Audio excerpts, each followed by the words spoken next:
Você se considera pobre, de classe média ou rico? A maioria das pessoas acredita que pertence à classe média, mas os números mostram uma realidade bem diferente. Hoje vou te mostrar como descobrir exatamente onde você se encaixa e revelar algumas curiosidades chocantes sobre cada classe social no Brasil. Se eu fosse você, assistiria esse vídeo até o final, pois muitas pessoas acabam se surpreendendo quando descobrem a verdade.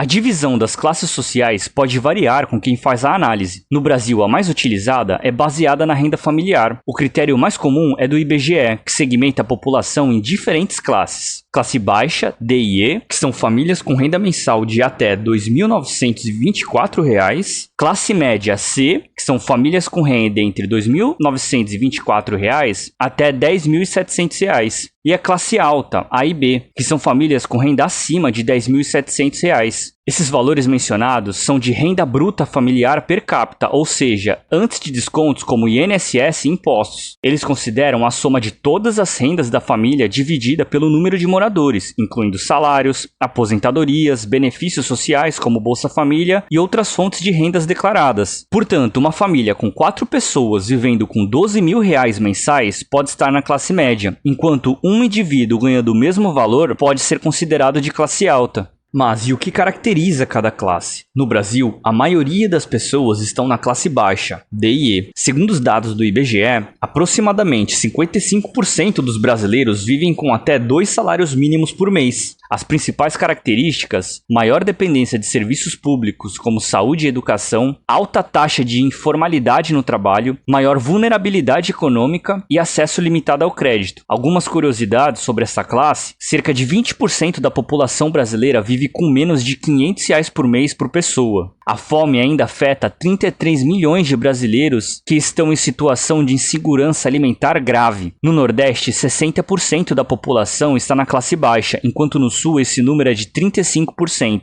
Já a classe média é responsável por grande parte do consumo no Brasil, e estima-se que quase 40% da população brasileira esteja nesse grupo.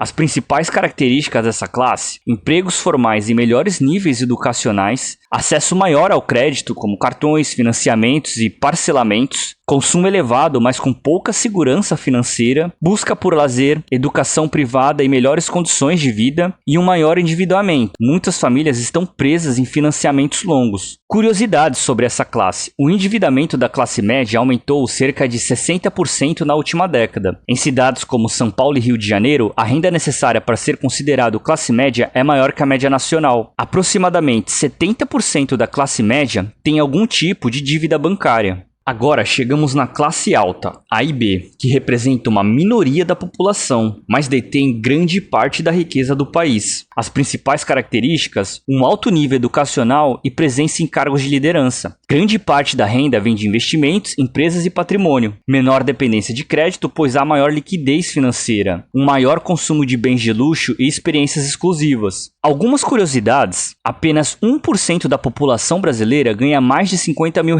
por mês. O Brasil está entre os países com maior desigualdade social no mundo. Os 10% mais ricos concentram cerca de 60% de toda a renda nacional. Algumas cidades concentram grande parte dos milionários brasileiros, como São Paulo, Rio de Janeiro e Brasília. E antes de continuarmos, se você gosta desse tipo de vídeo de temas como economia, investimento no mercado de ações, curiosidades do mundo financeiro, se inscreva aqui no canal, pois é o que abordaremos sempre aqui. E já ative o sininho também para você ficar sabendo quando sair novos vídeos. Vale destacar que, apesar de a renda ser o critério mais utilizado por instituições oficiais, muitos economistas defendem que a melhor forma de medir a real condição financeira de uma pessoa é pelo patrimônio líquido. Isso porque a renda pode ser volátil, enquanto o patrimônio representa a verdadeira segurança financeira de alguém. Agora, é importante deixar claro que essa divisão da classe social por patrimônio líquido não é oficial. É apenas uma base para servir como um ponto de referência, mas não deve ser vista como uma regra absoluta. Dito isso, uma pessoa pode ganhar um ótimo salário, porém se ela não tiver um cuidado de investir esse valor e acabar gastando tudo, se caso ela perder um emprego ou até mesmo se aposentar, acabará vendo sua classe social despencar. Em um momento ela era classe alta e no outro já passa a ser de classe baixa. Nesse cenário, se ela tiver avaliado sua classe social sempre pelo patrimônio, já saberia, mesmo enquanto estava empregada, que pertencia pertencia a uma classe mais baixa, já que, apesar do alto salário, não aproveitava esse dinheiro para construir riqueza, apenas torrava tudo mês a mês. Enfim, o cálculo do patrimônio líquido é simples, basta somar todos os bens e investimentos de uma pessoa, como imóveis, carros, dinheiro em conta, aplicações financeiras, e subtrair suas dívidas, como financiamentos, empréstimos e contas a pagar. Se aplicarmos essa métrica, a distinção entre classes sociais poderia ser algo próximo de, para a classe baixa, ter um patrimônio líquido do zero ao negativo, pessoas que possuem mais dívidas do que bens. Já para a classe média, ter um patrimônio líquido positivo, até o patamar de R$1 milhão,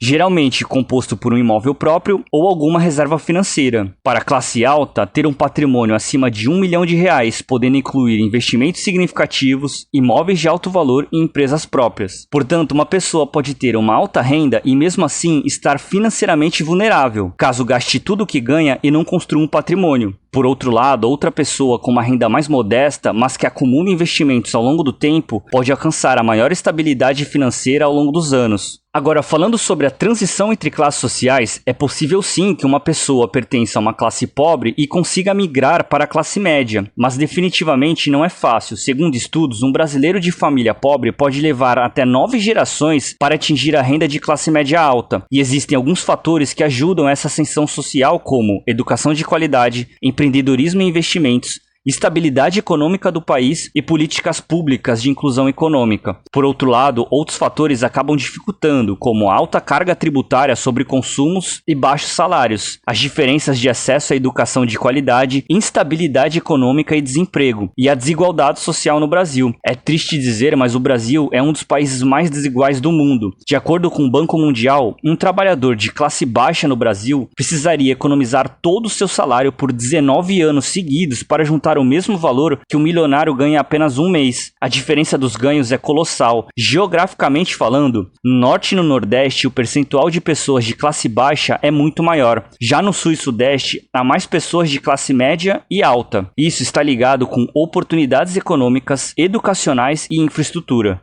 Mas e você, em qual classe social se encontra? Para descobrir é bem simples, como eu já expliquei no início do vídeo, basta fazer esse cálculo. Pegue toda a renda de sua família, como salários, aposentadorias, aluguel recebido, e divida esse número pelo número de pessoas que moram na sua casa. E agora, compare com o resultado da tabela.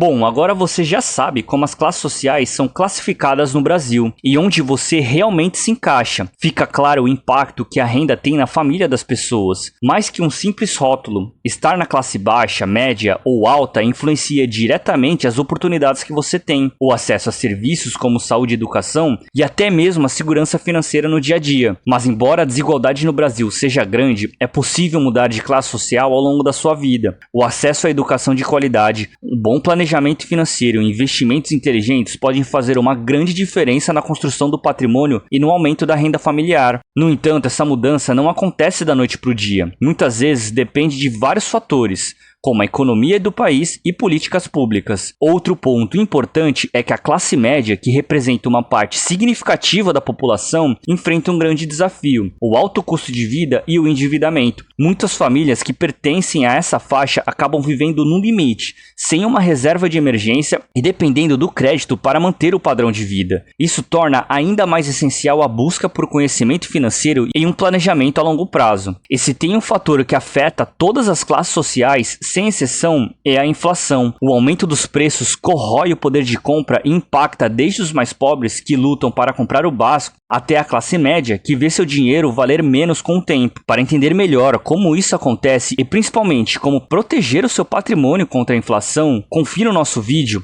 Entenda o que é inflação e como proteger seu patrimônio. Lá eu explico como esse fenômeno funciona e quais estratégias você pode adotar para minimizar os efeitos no seu dinheiro.